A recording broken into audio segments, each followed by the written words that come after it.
Hello and welcome to the Unofficial Controller Podcast, your weekly gaming podcast, episode 22. Games based on the big screen. With me, George, and as always joined by Tom. Steven Spielberg to my Stephen from the Off licence. Tom, rapidly doing your homework on the school bus, I see. Oh, he's caught me out. That's shameful, isn't it? I'm there adjusting script notes and through the very good script that you have written, I must admit. James, the work experience boy, writes the scripts now. Does he? Yeah, You're above that now, aren't you? Yeah, really? well, we were talking about saving Ponsonbury's money, but we know how to spend We've it. managed like to keep him on, though, haven't we? We've had the funding for him. We were going to break the news that he was sacked, but he has taken a massive pay cut. He wasn't paid in the first place, so a pay cut's... Oh, I dropped him a few quid, you know, like, I don't know, like you get washing up money at the pub or something. That sort of level. Very generous of you. It is. So you take the only wage from the show, and then I divvy it out between me and him.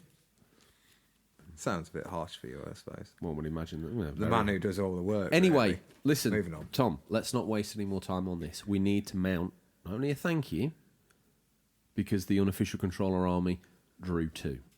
And especially the commando unit. The commando unit. The Dirty Dozen, as we like to call them. You know who you are? There might be more, there might be less, but let's not let a name get in the way of a good story, Tom, right? Yeah. The Unofficial Controller Dirty Dozen, you know who you are. The ones who go out there sharing bios, the whole bag of tricks. I'm sure we'll get to your names in the feature and in the listener Stingray. In fact, we can't name you because you're a stealth tactical deployed unit. You know who you are. You will be revealed with artwork over the coming months, I suppose. Maybe years. You are making promises again, Tom. If ever we do a T-shirt range, one of them has to be making promises, writing checks. Anyway, Lord Ponsonbury is for the next 4 weeks above us in a tennis umpire chair, looking over the BBC recording studio in the Unofficial Controller bunker, the abandoned nuclear bunker that we live in the village of Farmerton, bringing it home. And we are under duress here, aren't we? We live and die. Every sentence we utter gets a thumbs up or a thumbs down. It's a very strange way to lead one's life, always looking for the instant. He has got wrist support on now for that because he does have to do it so much. Well, it's normally down, so gravity's assisting him, so, he should be okay. I think it's the pull against gravity to hoist himself back up to the up position that causes him some strain. So we need... For the next 4 weeks, listeners, we're going to do this begging preamble before we get to the preamble for the preamble before we get to the preamble. But stick with us. So, once again, the Unofficial Controller Commando unit went out there, delivered a stealth tactical blow, and it got us to 18th in the charts. Thank you. We'll put up some evidence of that in the Instagram stories. I'm sure we will. And that will be, there for you all to see. But we think we can go higher. The silent... but violent members of the listener community that are out there listening to the show, we need you to come forth. Yep. Do the shares, join the elite tactical unit. So you need to like, review, and just comment where you can. Give us any feedback, questions at unofficialcontroller.com. Tom, as always, because of the feedback he got for getting a little bit sort of jolly on Suntory whiskey, he hasn't been sober since. And he's rolled into this episode looking like George Best moments before he shuffled off the mortal coil. I think that slurring has become his new default, and this is where the show's at. He's gone full diva on us. Tom, we've probably not done a very effective begging section there, so we must ask everyone to, where they find the podcast, like and subscribe, get all their friends to do the same. That's how we're going to rise the charts. There's even more of you this week. We're going to do a stealth release on a Tuesday, so you're all going to get absolutely excited and drop your pants in a good one and get it downloaded ASAP, get it wired straight into your ears. Yeah. It's a pleasantly genre-defining, genre-spanning episode, movie. It is, yeah, covering all formats. Even Uncle Brian, that's never played a game in his life, is probably going to think, you know what, Archer's about video games. I'm into that. So, Tom... to the uninitiated that join us here for the first time, if they've managed to put up with that rather interesting begging section where we talk about someone sitting above us in a chair, judging our every moment, deciding whether the show can continue second by second. How is the show going to continue? So we're going to start off with what we've been playing. I ask you, you ask me. Nice. and then we go straight into the news, where we bring a sort of brief roundup of our favourite stories of the week, or the ones we Where deem have we scoured? the darkest regions of the internet, as always. Then we where move do then we? into the feature, which is like the main part of the show, meat and veg. Then on to the listener Stingray, which we know a lot of you fast forward to. No, they don't anymore. They don't. Ozcat was very strong. He said no. Don't say that, because I listened to the whole show, damn you. Fair enough. We'll not say that anymore. No. We've collared them, haven't we? We caught them in the act, and they Like now hair- listen. Carry on. Like Hare Crowther checking rabbit snares in the woods. He caught a cheeky Ozcat with his head in a listener's Stingray. He didn't tap him round the back of the head. He just let him go. Yeah. And Ozcat's learnt now. He don't go through the sneaky tripwire. He goes around the long way. I'm really happy you've allowed me, Hare Crowther, some more sort of backstory and lore. Someone's got to All flesh our it out. characters going to have lore. There's going to be like people writing graphic novels about them. Calm That's down. not canon. Calm down. Because once the feature's completed and we've done Listener Stingray, before you disrespect the big man, what happens then? We get the new releases, which is AKA Stingray's Boot. Why would the hell would people listen to a third-rate hokey-pokey podcast? They call their new releases Stingray's Boot. Why is that? Well, for new listeners, because we have got some, and we should always make sure they're aware of what this is, Stingray's Boot is based on a fictional character who... No. It's based on a real character. Sorry, he is based on a real character, which we've turned into a fictional character. Yes. I am slipping up like a greased monkey this week. You've got a 400-page tome of character lore that you talk about. You've not read a single page of the dribble you've written. So he used to be a VHS. He used to do VHS copies of the films that were out at that time, and some smaller ones as well. Sort of lesser-known TV children's favourites, and he would come around the local villages renting them out of the boot of his car. What else did he sell? He also sold knockoff nappies, a few blue movies I've heard in later years, because I was a child at the time. Right. And I think he did the odd video game as well. Okay. And then once Stingrays exited... silently, because we don't have the budget for a sound effect for that. What happens then? And then we move on to what are we hoping to play? Well, then, Tom, For the coming week. rewind all the way to the top. What you've been playing? Astral Chain, the new title from Platinum Games on Nintendo Switch. It's an exclusive to that console. It's a third-person action game. They've done a lot of good stuff. Bayonetta, Wonderful 101. That Metal Gear Rising game, the Turtles, Mutants in Manhattan, which you've recently picked up. Yeah. It looks pretty good, that. It didn't review well, but I've heard it's actually quite enjoyable. Their games are very action-heavy titles, but this time they do seem to have gone the extra mile and added in more detail. So you play as a police officer in a futuristic task force.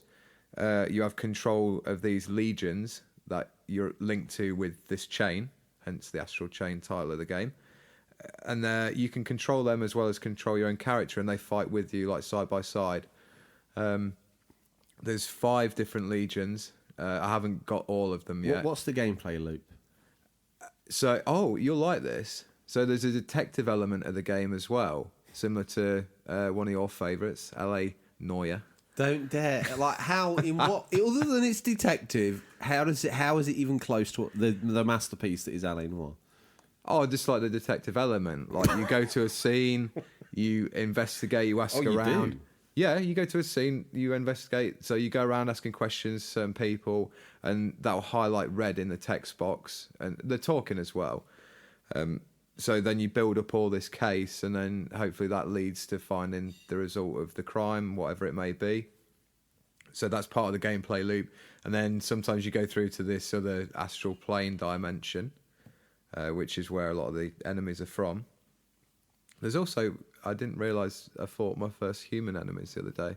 Just like a gang of muggers, like in the city. The city's really well designed. It's sort of broken down into missions, so it's not like an open world or anything. It just looks very sort of Blade Runner, nice sort of futuristic setting. And then the other part of the gameplay loop is back at the police headquarters, which is quite nice. Just a few different levels to visit. Is that like a hub? Yeah, it is. Yeah, it's like the hub of the game. And like I say, it is very platinum and it's action heavy, but it's nice they've really sort of... I think it's their best game I've played so far. Let's just say... Most well-rounded. It's a 16 rated game. Yeah. Let's just say little Johnny goes out, it's his 16th birthday, he picks it up. Yeah. Is he going to be able to get through this game without just button mashing, or is he not? Well, what they've done is they've done like a mode that you can set up from the start if you wish to have a more sort of story-driven experience, but it's like...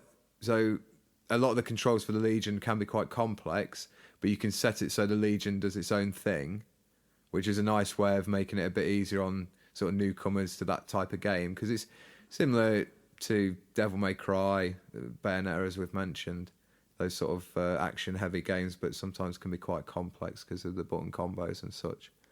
But yeah, really impressed with it. I'm probably about 8 hours in. And really as you paraphrase, Tom, all these little sections you do have to be sectioned off at the end with a love, a leave, or a lair, which is obviously to throw it in the 6-foot deep pit that we put the game Lair on the PS3 into. Absolutely. Where does Astral Chain fit into your rather advanced rating spectrum you've come up with? Well, I'd put it in the Switch top 10, so I'd say I love it. It's definitely one of the best titles you could pick up on the Switch today. Nice. Really recommend it. Anything else you've been playing? I haven't, no. Spent most of my time on that in portable and in the... I think it benefits from the bigger screen. Still plays well in handheld, but it's just one of those sort of games I think suits the bigger screen better. Nice. But, yeah, definitely recommend it for a pick-up. And you've been dedicated to that all week? Yes, I have. How about yourself? What have you been playing? I feel like I'm having deja vu. Now, what have I been doing? Played Alien Trilogy on the PS1. Oh, really? How's that hold up? Well. Really? Yeah, it does, actually. It's the controls feel good. The PS1, it's very early PS1 game, if you remember. You're very on topic as well with the up-and-coming feature. I know, I don't know. You know, yeah. Someone Slick might even Rick. think we put effort into this. And I think I had a little play on Yakuza, but I've not done a lot of gaming this week, Tom, I have to admit. It's a gaming podcast. I don't know what I was about to say, but it's a gaming podcast where I've not gamed. Oh, well, we'll let you off. You've been busy on the script. I think Herr Crowther's giving me the heebie-jeebies, giving me performance anxiety. Has he? Every time I pick up control, I'm not worthy. Yeah, he's an intimidating fellow, isn't he? He is. And his hand looks like it's wavering. He's in the umpire's chair, and he looks like he's a little bit bored of the self-indulgent twaddle. He looks like a guy, he knows what's coming, Tom. We've scoured the very darkest regions of the internet to bring you the latest stories and the news. First up, time to remember the fallen. Look, Ponsonboy puts his thumb up, he likes this. Sony is in the culling mood, or so it seems. Drive Club has been delisted from the PlayStation Store and due to have its servers switched off early next year. Unfortunately, even the holiest of the PS3's gaming pantheon is not safe. The multiplayer service for the PS3 games Uncharted 2, Uncharted 3, and The Last of Us having their plugs pulled. This was announced a while ago, but it still burns players that are enjoying the online side of these exclusives. Least they got a good run. Today's the final day you can sign in to play online in the Naughty Dog trio. From tomorrow, those looking to play some Uncharted or The Last of Us will have to go to the PS4 renditions for their fix instead. Will you be playing these games online for one last time, or have you been playing them regularly? Tom, and the listeners, I ask you vicariously. Tom, let me direct that question to you. Is that an issue for you? No, I have a friend who plays The Last of Us on PS4. He says it's really got a really good multiplayer, actually, but I've never tried it myself. You've recommended Drive Club to me a few times before, said it's a solid racer. Good. If you like Gotham, Drive Club's the game for you. Oh, okay. From the menu to the gameplay, and everything. It's always a shame when servers go offline, but I like the fact that they're giving them other options on there for the PS4, Uncharted and Last of Us. Well, I know how it feels. Battle for Middle-earth servers got shut down. Bingo. Prize for Boba Loba. Pack of Stella Art House. Did you pull the ticket out, or have you just pulled his name out of the air? Because I think it's time for Intangible Variant to win some Hazelet. Is it? Yes. I wonder where he's a fan of Hazelet. Well, I'm thinking he probably doesn't know what it is, because Sensei Rios doesn't normally indulge in such heavy pork products. But it's basically a round sausage. It's got its origins. Mike Ding's Butchers, I got it from. It's fairly good. Okay, all right. So this is fresh meat. And he's on his health kick right now, so he needs the protein. So Okay. he's won a Hastelet. Get in contact.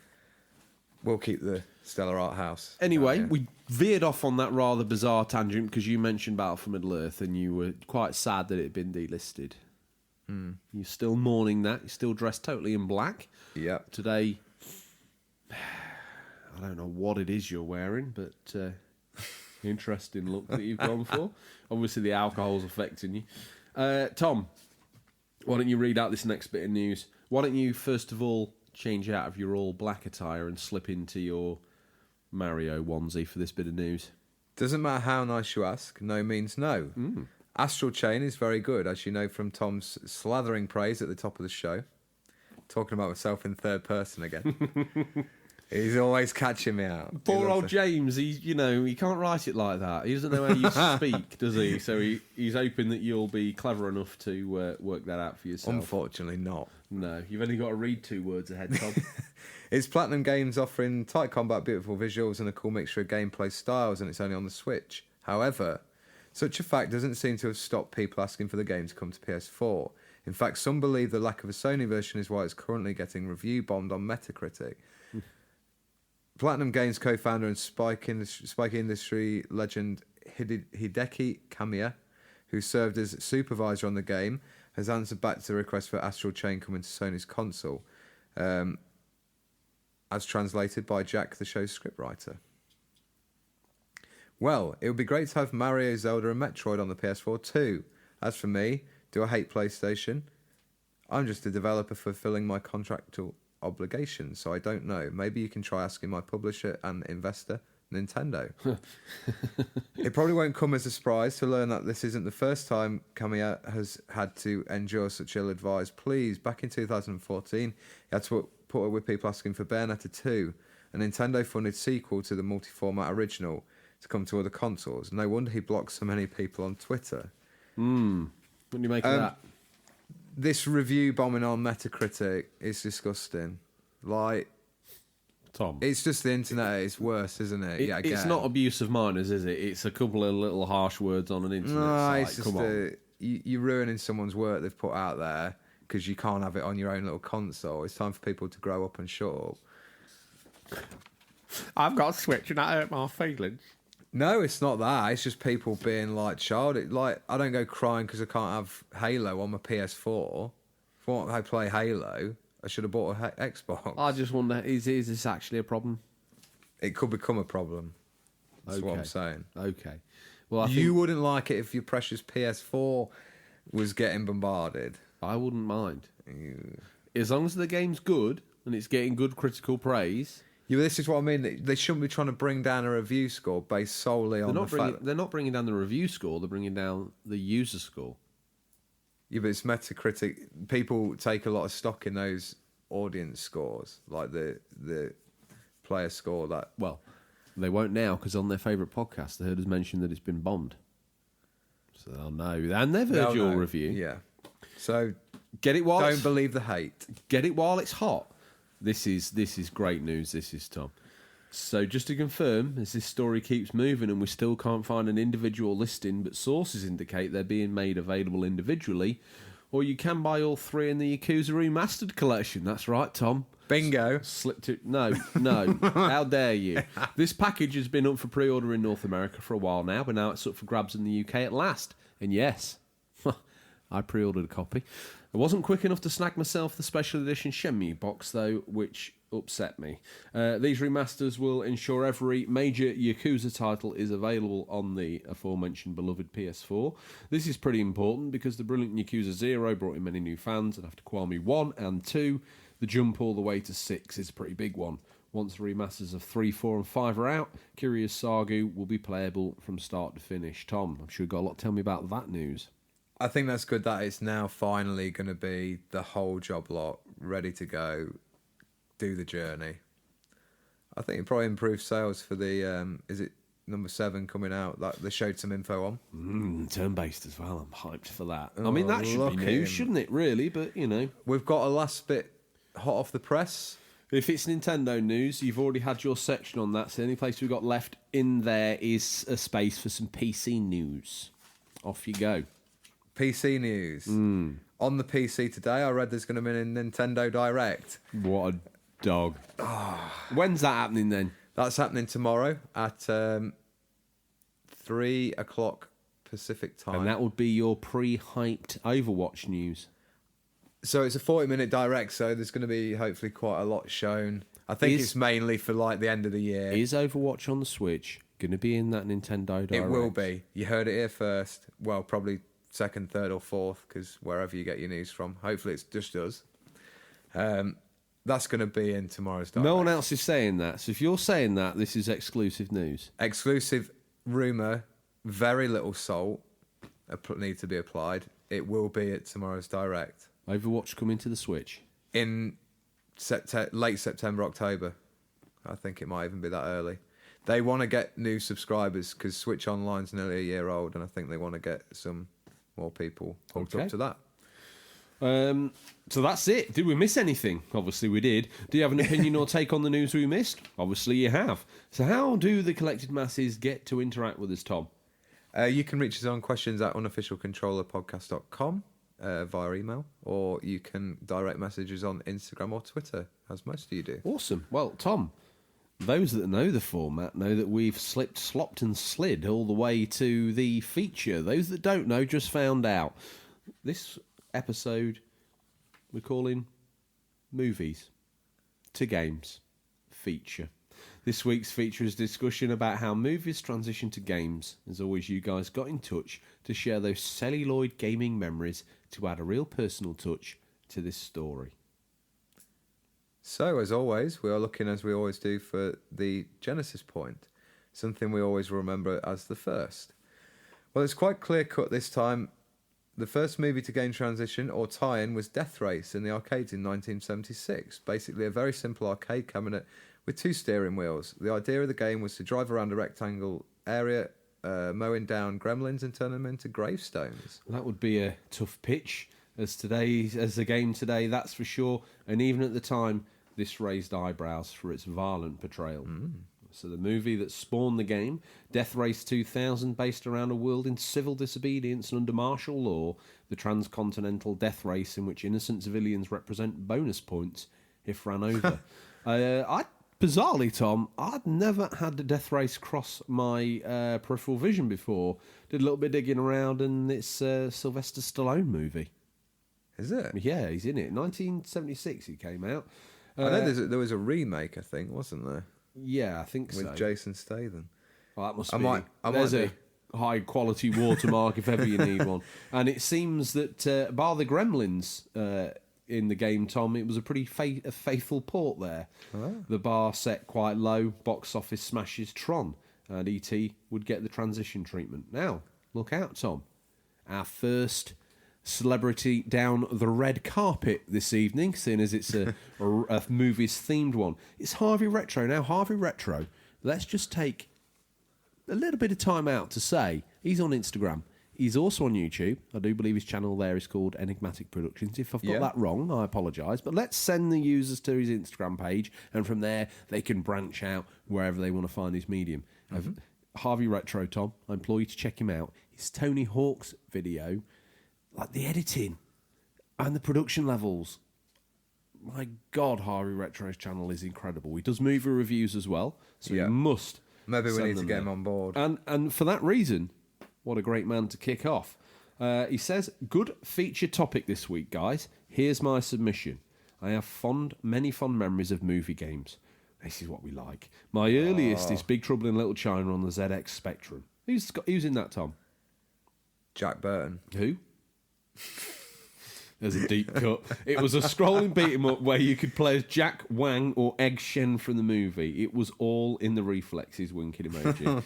I'd absolutely love a remake of that game instead of a movie, which might be happening with Dwayne Johnson. Like, why? He won't leave him alone. Why not just clean up the original. It still stands up. It's hilarious. Stop it, Hollywood. You're making complete morons of yourself. Yeah. The original movie was perfection. I couldn't agree more, Harvey Retro. I also remember playing Batman 1989, Hudson Hawk. Me and him got in a conversation with Hudson Hawk.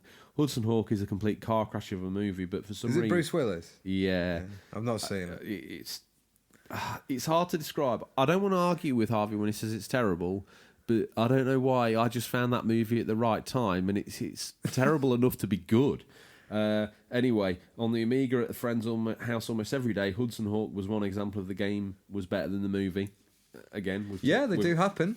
They do happen every now and then. Yeah. In terms of modern games, I prefer it when the game is based on a movie, but telling a totally different story, like Alien Isolation. That game captures Alien from 1979 so beautifully. Looking forward to the show, guys. Keep up the good work. Right back at you, Harvey Retro. Yeah, I haven't got any much. hair. Otherwise, I would flick it up, and then I would return you an eyebrow, and we would eyebrow each other into a wonderful place, one would imagine. Tom, what do you think about that? You played any of those games? No, the one that I'm really keen to try is Alien Isolation, because I keep always seeing it on sale and never pick it up, but I've heard good things. I got It's that. a horror game, isn't it? It was one of my first PS4 games. Yeah.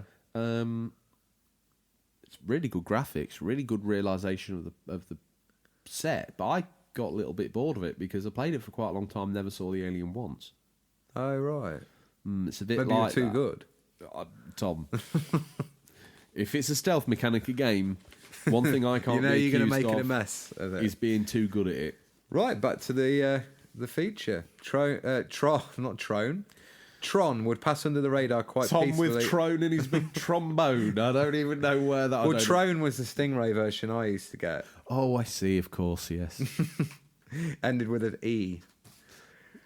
Tron would pass under the radar quite peacefully, and Star Wars and Indiana Jones games had good success critically and commercially, but E.T. would stick in the pop culture and pass into legend, which only a recent archaeological dig would put to rest. E.T. was a huge box office smash, showcasing a child's view of an alien first encounter and how their simplistic friendship crossed barriers and broke them down.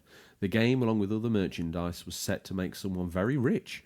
Atari once again securing the home computer rights, snapped up E.T., knowing that Christmas 1982 could be huge for them and their Atari 2600.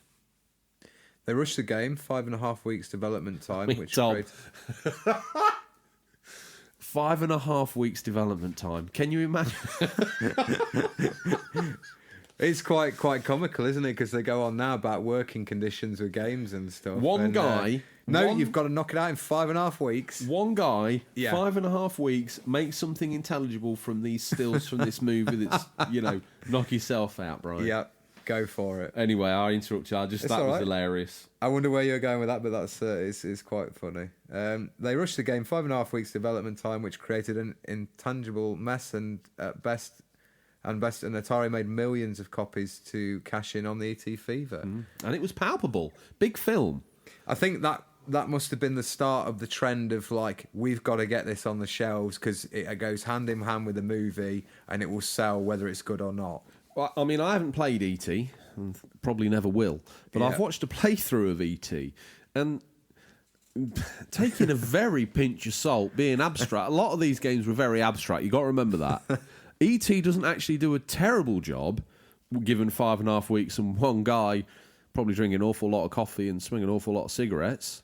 It's not cool, Devin Ziller, Game Boy Matty. Just don't do it. We don't condone it. This was a different time. It was 1982. And he was sat there beaving away. The game follows reasonably, given the graphical disadvantages and the processing power, the story kind of. Yeah. He probably got an unfair rap. As I mentioned there, critically, he didn't do well. He didn't do too badly. To be fair, things started well. It sold okay, shifting 1.5 million units. But that left 3.5 million units unsold. Wow. That's a lot of units. And if you and Stingray, as we always say, had a warehouse full of those and you had to get them shifted in a weekend, you'd be nervous. I would be. Panicking slightly, Atari faced up to the inevitable and ditched the cartridges, wiping them off their stocks and filling a landfill in the process. The rest, as they say, has passed into legend. Tom, Someone Speaking else of legends, walking down the red carpet, get the mic under their nose. What they got to say? stuck in the past flame. I'm going to throw just one game in. It was the first movie tie-in I played at home, and me and my friends spent hours on it. Ghostbusters on the C64. From an arcade point of view, I'll say Star Wars, vector graphic heaven. I was Luke Skywalker. And look out. Following Stuck in the Past Lane down the red carpet. Well, he's the winner of the most noble of prizes. Currently, for this month, he gets to wear the unofficial controller wrestling belt. Should we get him one of those foam ones you can get from Toys R Us? Like, is it going to be the kids? spinner, or is it going to be Smoking Skulls? Yeah, Smoking Skulls. Okay, He's a so retro man. Here's isn't he? Odders, the Most current of the time. unofficial controller podcast heavyweight champion. He says, movie license games are always cheap, rushed cash-in, designed to capitalise on the popularity of the film. But if you search past the likes of pretty much every LJN movie license game, like Nightmare on Elm Street, Friday the 13th, T2, to name a few, of which... Where's the rest of Odders' submission? I will carry on. You've sold that. T2 on the NES, which back in the day I rented out about 3 separate occasions before buying it. Do you know, hang on, pause there. Okay. I panicked there for a moment. Now, visions of the freshly anointed heavyweight champion rock bottoming me through the recording studio. Sorry, Sir Odders. Anyway, he goes on to say he rented it out about 3 separate occasions before buying it and then rebought a few years ago when I started collecting for the NES. There are a few games out there, like certain gems, Alien 3 on the Mega Drive and the SNES, Aladdin on the Mega Drive, of course, which we discussed there was going to be a remake of last week. Yeah. GoldenEye on the N64. The first Alien vs Predator on the PC was a terrifying game, which came before the film.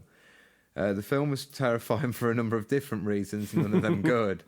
Nice, like that. Even Alien vs Predator 2 and the PS3 360 versions were damn good. Alien vs Predator Requiem, we won't go there. Do you know what? For all my love of Aliens and Predator, I've never played an Alien vs Predator game. I had an Atari Jaguar. Have you seen the films? Yeah, I've seen...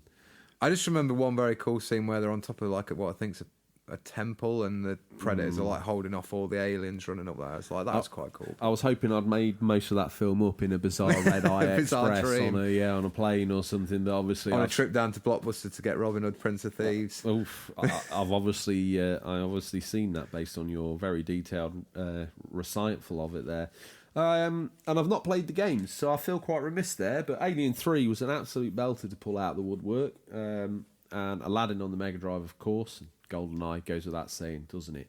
It does. So we move into the 90s. Yeah. Some of the highlights in the 90s made themselves known among the pile of cash-ins, and one or two in particular broke out, showcasing artistry and gameplay mechanics interface that inspired and astounded at the same time. We're of course talking about Aladdin and the Lion King, 2 games created by a partnership between Disney and Virgin Games, most notably around developer David Perry. Is that the same David Perry of... No. Don't make that mistake. Using innovative controls and graphics and actually incorporating animation from Disney animators, this really was an example of using the film's existing material really worked to enhance not only the looks but the recreations of both movies' iconic soundtracks. Tom? Yeah, this is some nice points there. Yeah. Are you gonna let the kids pick up that remake?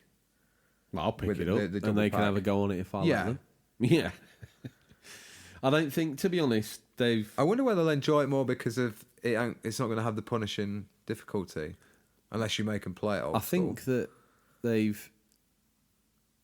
I think that, like, my kids will play... They play retro games, obviously, because I forced them to at gunpoint. But they... It's not the punishing difficulty. I think it's just, like, the very... To them, a side-scrolling game, there's no nostalgia for it. It's people of our age and like just either side, plus or minus 10 years. I suppose there's a lot more variation in a 3D open world of like you can go here and you can do this. And if you've got no nostalgia for these games, I don't like. You know what Lion King's like. What do they play at the minute? Just out of interest, I forgot to ask. Like what's Kingdom the hot- Hearts, Yeah, Fortnite, Minecraft. Mm-hmm.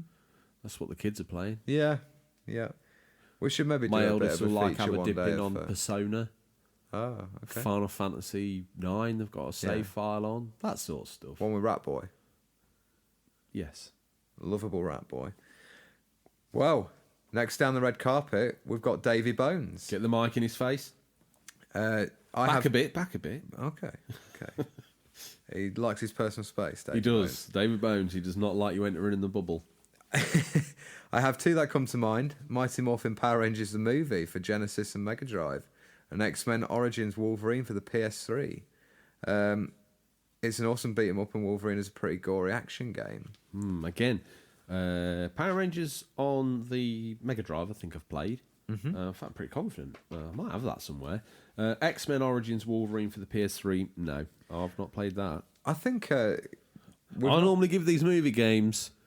Let's see, we're going down a 4-carriage motorway, and I see a movie game in the left-hand lane, I'm on the far right. I'm like, I don't want to giving him a wide berth. Yeah. I think Wolverine transition would make a great single-player character for a game. But that's another topic. Totally different topic. Yeah. Happy Joystick's up next. Yeah. Waltzing down. He likes the mic in his face. Get it in there. Okay.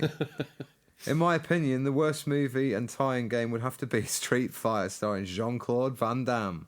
I honestly can't believe Capcom pimped out Street Fighter like that. Almost ruined the series. Hear, hear. Yeah, it's not great, is it? You ever seen that? Well, You've ever seen that in action? Yeah. Oh, yeah. I think I've got it. I don't think it's as bad as people They went make it out. but they went with the Mortal Kombat route Yeah, but if you... in having That's fine, but if you map those animations on top of the sticks behind the characters that were already in your other 2D fighting game, what's the problem? I don't think it quite plays like that. Not as well. Well, Street Fighter 2 is the Emperor's New Clothes of Plus, fighting the games. film was dreadful. If you want to watch Street Fighter, watch the manga one. Street Fighter 2, the animated movie. Okay, I'm not going to fall out with you here about that. It's a great film. I think there's place for the Jean-Claude Van Damme Street Fighter. There's a place for it. It's called The Letter Pit. Don't you Moving dare. on. Another standout highlight would be Res. Odders will chokeslam you. One nod from me. Odders, who's currently playing the bouncer on the door of the red carpet of wherever we're doing this, he will Farmerton Village Hall. he will end you Okay. on the disability ramp at the Farmerton Village Hall. Another standout highlight, of course, would be Rare's handling of GoldenEye, a first-person game on the N64 that is so iconic it's still being played to this day. Not only doing the film a massive honour, but tying in that tight gameplay into an industry-leading multiplayer experience as well. Truly epic. And there's been some genre-defining work that extends a film into games, then beyond and back again. There's always been a lot, and we mean a lot of tat, though. But this has not just been a one-way street. Many games have crossed the road and become films too. Street Fighter, Mario Brothers, Resident Evil, Lara Croft, Hitman, and even, soon to be inflicted upon our poor pupils, Sonic the Hedgehog. Hedgehog? How do you feel? What? Who is that? I think we're talking about Mr. Needlemouse. Mr. Needlemouse. How do you feel about Mr. Needlemouse and the fact that they changed his design or got pressured into it?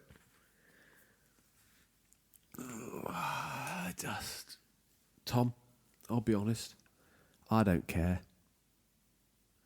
I'm just... Like, I think sometimes the internet... This is what my point I'm making. I'm like, how far is too far? Like, who's this movie for? Is it for them? quickly just going off topic, like the people writing in saying you need to change the end of Game of Thrones, and obviously the problems we've had with the Star Wars films where like we want this, oh we don't like that, we want this, oh we don't like that, we want this. Yeah, I think we're unanimous. We don't like Last Jedi. I've not met a fan of Last Jedi in it's in okay. person. I don't terrible. think fans of the Last Jedi come out of their little PC area. I don't think they ever leave it. I think they've ate so much they've never left. They've only ever seen a pirate copy. I don't meet real Stingray version. people that like the Last Jedi. There's no real people. Make yourself known. This is where half of the audience just went, do you know what? I'm a Ryan Johnson fan. They've just turned off, so they don't know what I'm saying now. Say what I want. He obviously was told or felt the need to make a very different Star Wars movie. Maybe they should have given him a different era. Not the main trilogy. Just go I away think and if you're going to give someone a main trilogy and you want the 3 films to work together, don't tell the middleman you can do what you want. Or have a different director. I know that kind of worked for the old ones, but... Yeah, but they always had Lucas there in the background saying, don't do that because that's ridiculous. I know that's a bit of a stretch to imagine Lucas saying that, but he did. It will be amazing to see come Christmas how they tie it all together, but...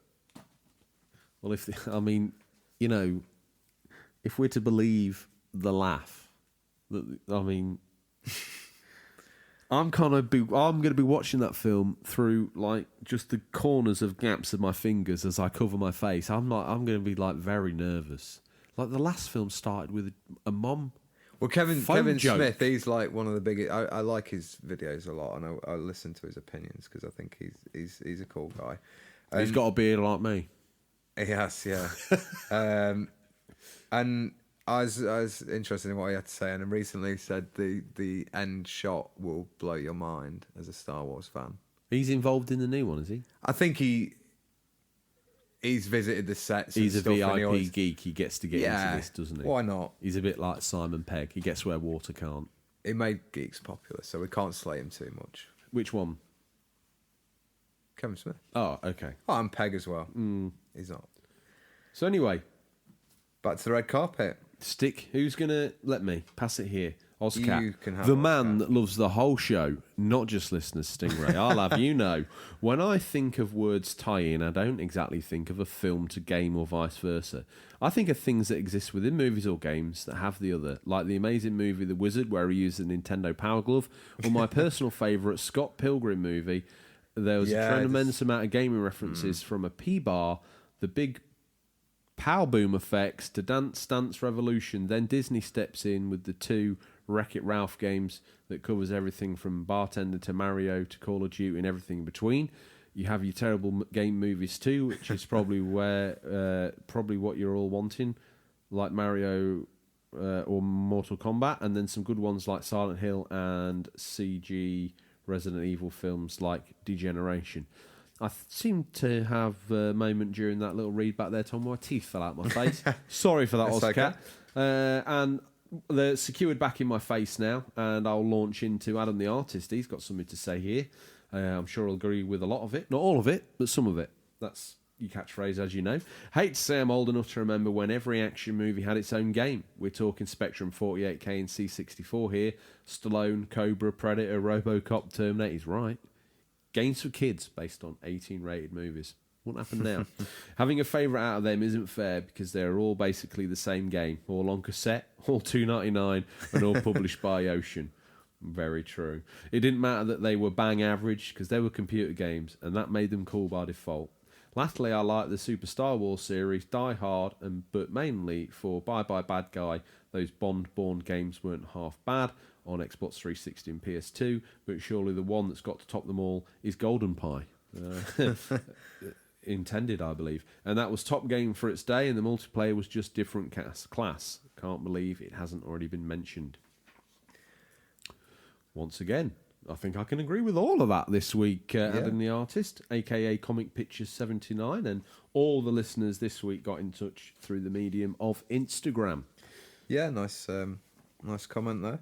I think the Die Hard trilogy, I presume he's talking about. Yes. Fairly good movie tie-in. Well, we'll get to that. That might be one of my picks. Okay. And as we talk of these game to movie translations, unfortunately the quality didn't seem to match over that well. In our opinion, these games never got beyond mediocre at best. Tom, new listener, let themselves known. It's Gotham Games from Lincoln. You better stick that microphone right under the nose of the good Tom. Yeah, from Gotham Games. What's he got to say? I've been in there with you before. It's quite a good little retro gaming store. That. Currently enjoying now. Please afford me this little segue. Okay. Tom from Gotham Games has never, until recently, when he told me that this is what he was doing, because I watch Trek. I'll admit that. I'll say that out loud. He announced to me. He said, "Oh, I've started watching the Treks," and I was like, "But what? You never seen them before?" "Never in my life," he says. I was like, "All right." I was a bit taken aback that someone would choose to do that in this modern day and age, but he's having a blast, and vicariously, Are you watching the tracks? No. Oh. Poor man Star Wars. Wow. Some might say Star Wars with substance. I'm sure Tom Oh. from Gotham Games would. What else has he got to say? He goes on to say, I think it's a mega shame that they're pretty much dead trend, as there used to be a lot of surprisingly good ones. They do seem to have died off in recent Ever the years. optimist, Tom from Yeah. Gotham. I always like games that are better than they have any right to be. Watched a video about the Quantum of Solace game that was made in 9 months.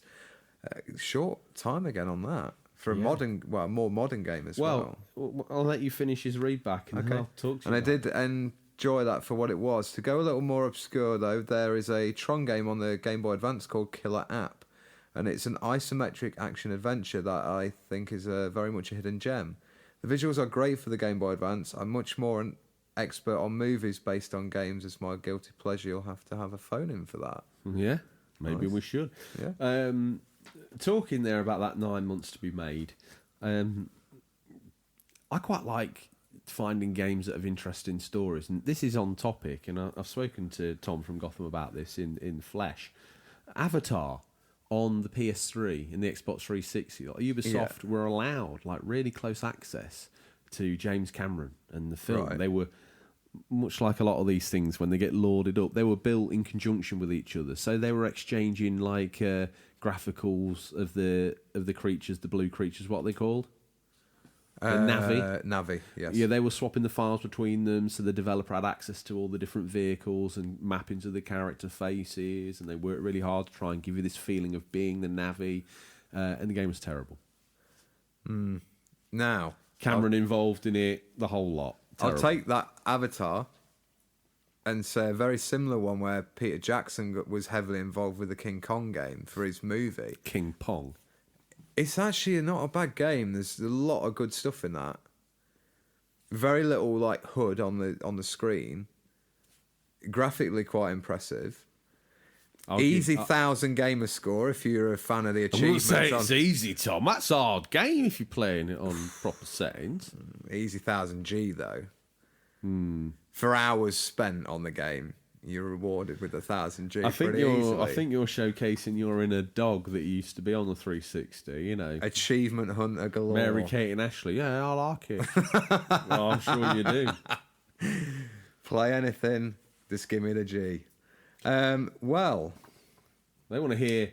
Maybe they want to hear, Tom, what we think are some of the best games that we've played based on films. okay. Do you want to go first? I'm going to lead off here. I've got 3 picks, maybe more, but we'll see what you've come up with.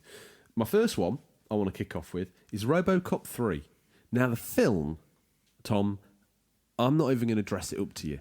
It's terrible. 3. Yeah. Yeah. It's really terrible. It's lost the dark, gritty Verhoeven style of like, you know, there's a hidden meaning to it all, and it's actually a little bit deeper than you realise. RoboCop 1, especially. Oh, 2, it's dark, that is. not some. Yeah, but there's a whole hidden theme in there.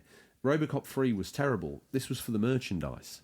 This was all about RoboCop with a backpack, hanging out with a kid. You know, you can see I've it seen now. it. Terrible. The game on the Amiga and Atari ST is one that breaks the mould. The film was terrible, as I said, and it was an affront to all things RoboCop. But with Ocean's retelling, they drew inspiration from the first film, and they used like polygonal graphics, and this, you know, when RoboCop's walking around and you see what he sees, you know, with the target and hood. Mm-hmm. This game was basically a first-person shooter in a basic 3D world that you can navigate with your police cruiser. Mm-hmm. So you start off, there's a truck driving around, and you've got to get around the back of it, and they're shooting out the back of it. You're already RoboCop, but it's very similar to the start of the first film when you're as Murphy, you're chasing him down. And back in the day, I'd never seen anything like this. And you go through these sewers, and you use your mouse to be the crosshairs. Right. And you move forward with the keys from memory. As you scan across one of these characters, it would like scan them and take the polygonal black vector graphics and turn them green and tell you whether they're innocent or guilty or whether they're a bad guy or not. And you could see like their raised heart rate and stuff. It might be my retro nostalgia building this game up to be more than it was, but I actually think that it was, I'm not going to say it's hold up, but I still think you could get some enjoyment out of it today. Very cleverly done. Cool. The next one, you might be able to chime in with some memories from this. Alien What am I doing, Tom? I'm not safe to be let out on the streets. Alien Trilogy. It's all right. Grouping all three films together and tying the narrative into one planet, Ripley, who's now a Marine for the story's sake, descends to LV-426 to kick some xenomorph ass. Tight controls, great atmosphere, and a gameplay loop that still holds up. Great game. Tom, Is it first-person game, isn't it? Yeah. Yeah. I have played it then. yeah, Probably back on the day, back on Cousin Ian's PC. maybe Load you Alien get- up for me. It Load was- Alien up to be for me. honest, it's a really cool game. The music's awesome. Once again, you've got that HUD. You've also got the movement tracker with all the sound effects. The guns sound I'll tell you awesome. when I played this as well. I rented that on the PS1. Memories, nostalgia. Yeah, from Blockbuster. Great game. Next up, I'll take this one if you want, because we both had a lot of experience with it. Die Hard Trilogy. Man, the 5th gen had it good, as this was another gem from Fox Interactive that rocked. Splitting the 3 movies into 3 distinctly different genres, Die Hard third-person action game, ascending the floors of Nakatomi Tower. Die Hard 2, an on-rails light gun shooter that was, in my eyes, one of the best light gun games ever put on a home console. And I'll agree with you there, because you had the light gun. I remember coming round and I had to do it on controller, which wasn't quite as good. Oh, really? Yeah, I didn't have the light gun. Wonder when you came to mind to see this showcase. I come round your nan's. It was one Christmas. You had Die Hard Trilogy. I think we both had it. It came out. Yeah, It came out at Christmas time, which is a great time to bring out a Die Hard game. Always thinking. Always thinking. So you had that set up, and I must have got the PS1 the same year then, because me and my brother got PS1 between us. And we got Die Hard Trilogy, Olympic Soccer, and Mortal Kombat 3. Very early games. Very early games. Bearing in mind the Mortal Kombat and Die Hard were both probably 18s. Yes. Did we have ratings back then? I think we need to. No, we had ratings back then. Yeah. Your parents were particularly lax on you with ratings. Yeah. No worries. I'm fine. Just. This hidden gun collection probably doesn't agree. Yeah. Anyway, Tom. Die Hard with a Vengeance was the third of that list. This was an all-driving game that looked incredible at the time. I remember thinking, like, it reminded me of GTA before there was GTA. I'll tell you what I thought with that. I was thinking, because this Die Hard Trilogy was quite an early game on the PlayStation. I remember playing the driving game thinking, they've basically mapped New York. You could play in first person in that car as well. I'm sure you could, because I can remember the blood on the windscreen With the wipers. Honestly, I was convinced. I mean, I hadn't played it. I played Alien Trilogy and that hand stands up. I'm a bit nervous about playing Die Hard. I think the first game's probably not aged that well. The second game, obviously, we haven't got the light gun to use. Unless we're going to set up in the retro part of the bunker. And then Die Hard Vengeance. I remember at the time thinking, they've mapped New York into this game. This is incredible. Graphics can't get better than this. And this is just a spin-off part of a game. What's the real thing going to be like? Yeah. And Driver was terrible. Yeah. I enjoyed it. I played the demo. That was okay. What other picks have you got? Not the next one. What have you done homework on?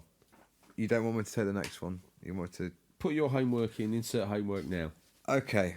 Lord of the Rings, Two Towers and Return of the King, the tie-in games. Really This good is a action. tightrope. If you pick another Lord of the Rings, I will throat chop you. No, because it's to do I will with... render you speechless for the rest of the episode. It was to do with a story going on in the books and in another part of Middle Earth at the time, so it can't technically be called movie tie-in. He's one for the rules, Tom. He's a bit of a stickler. Yeah, he is.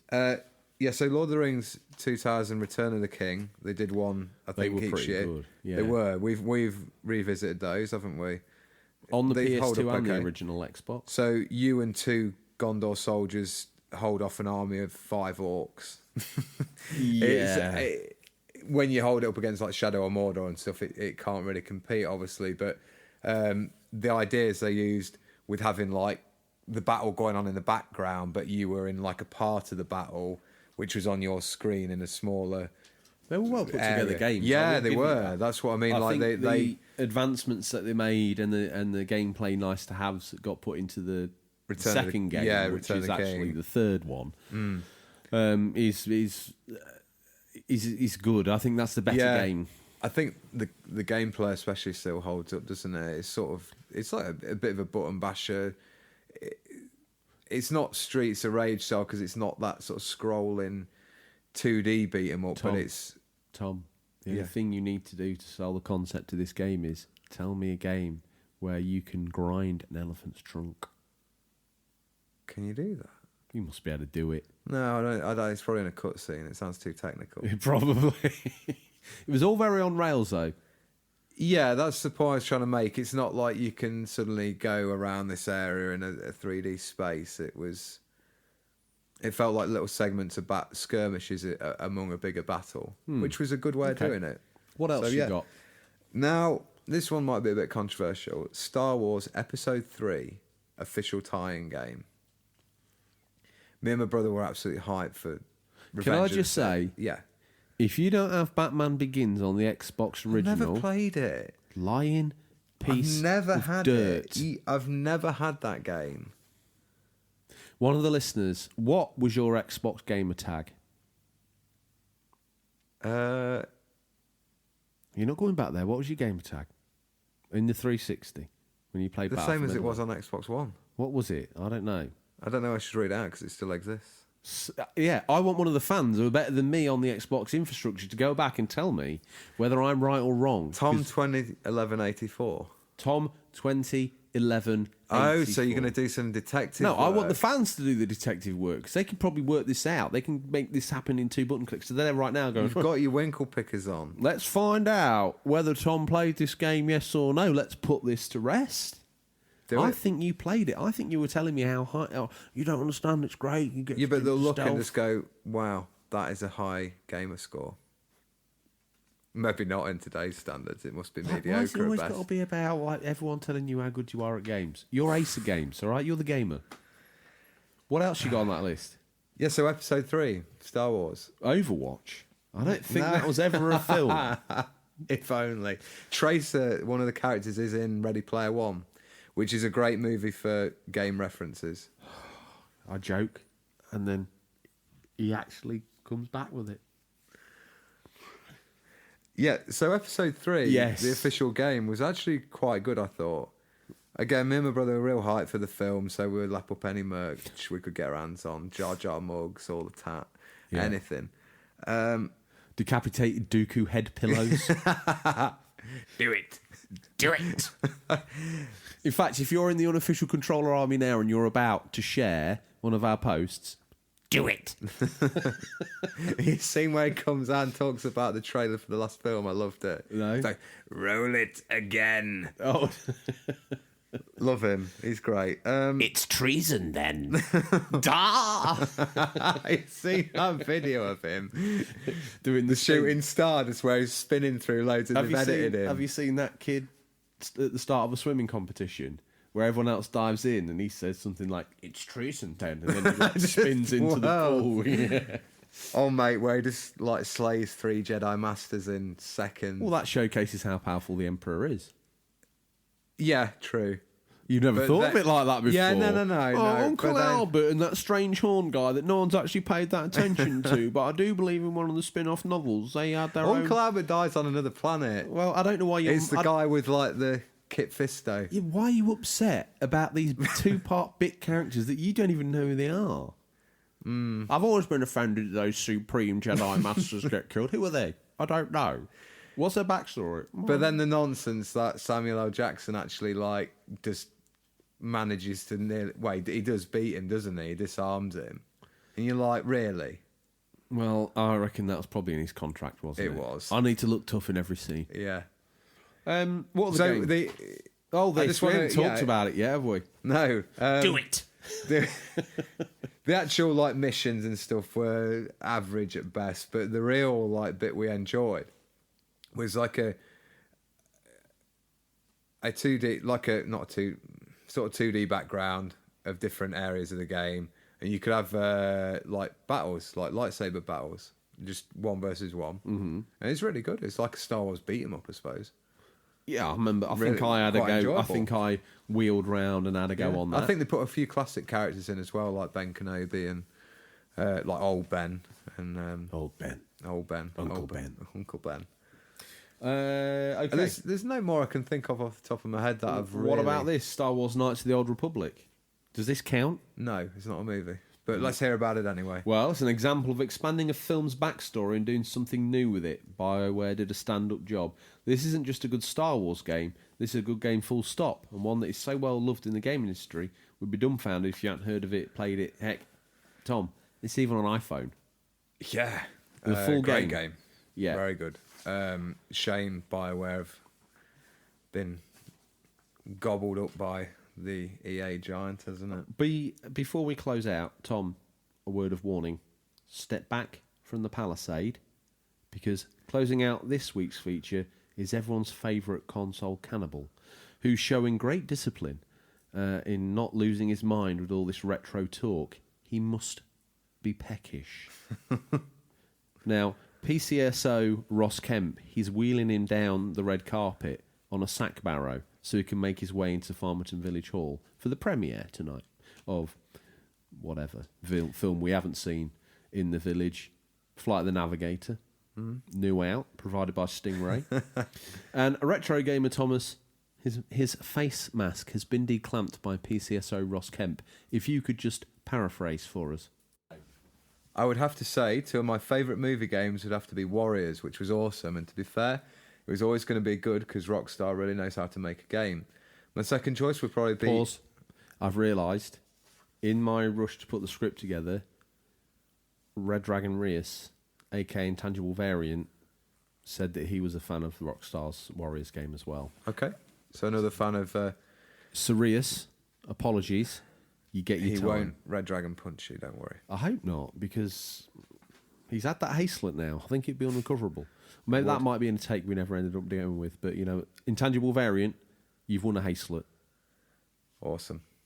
Rewind to the start of Retro Gamer, Thomas. I don't think He's going on to say probably any of the Rogue Leader, Rogue Squadron games were fantastic. Good choice. Probably some of the best Star Wars games ever made. And two on the GameCube still hold up well today and look fantastic. I agree there. We talked about those in our Star Wars special, didn't we? Mm-hmm. I just chuck this one in, although not sure it will be classed as a movie tie-in, in more of a comic book hero, but the latest Spider-Man game on the PS4 was insanely good. It was. And, these are characters that have been in movies and they've spawned games. These are murky worlds we live in. We've stomped the mud hole dry on a lot of these characters, so their game, movie, comic book lives are blurred. Mm-hmm. Warriors Rockstar title, very good. Very good game. A very strange game for them to pick, but one they handled masterfully. Yeah. Well, funnily enough, though, there was another Warriors game made a couple of years after, and if any listeners can get in touch if you've played that, because I've played it, but I might have to do some research and find out who developed it. Right. Because it was quite enjoyable. It's, again, not quite as in-depth as Rockstar's sort of one where you had missions set before the start of the movie and such, but still enjoyable nonetheless. So, yeah, we'll have to have a bit of a route and see whether we can find that. Okay. Well, Tom, guess what? Listeners, Stingray. Everyone else who's not Oscat just fast-forwarded here so they could hear their shout-out. But guess what? When the big man makes a house call, you'd better be ready. These guys got in touch to show us their pickups from Stingray's boot. You can too. Just hashtag Stingray's boot on Instagram or Twitter, or email us at questions@unofficialcontrollerpodcast.com. Many of you do. Tom, are you there? I'm stalling. Have you arrived I'm at here. Stingray's boot? I'm good. Okay, this is great news. Unfortunately... Do you want me to lead in? Yes. First up, we've got Ozcat. He's got the Catherine Collector's Edition. Do you know what, Tom? Can I just say, I typed in not Stingray's boot, but Stingray boot, and I was like confused because I was looking at pictures of men in cowboy boots.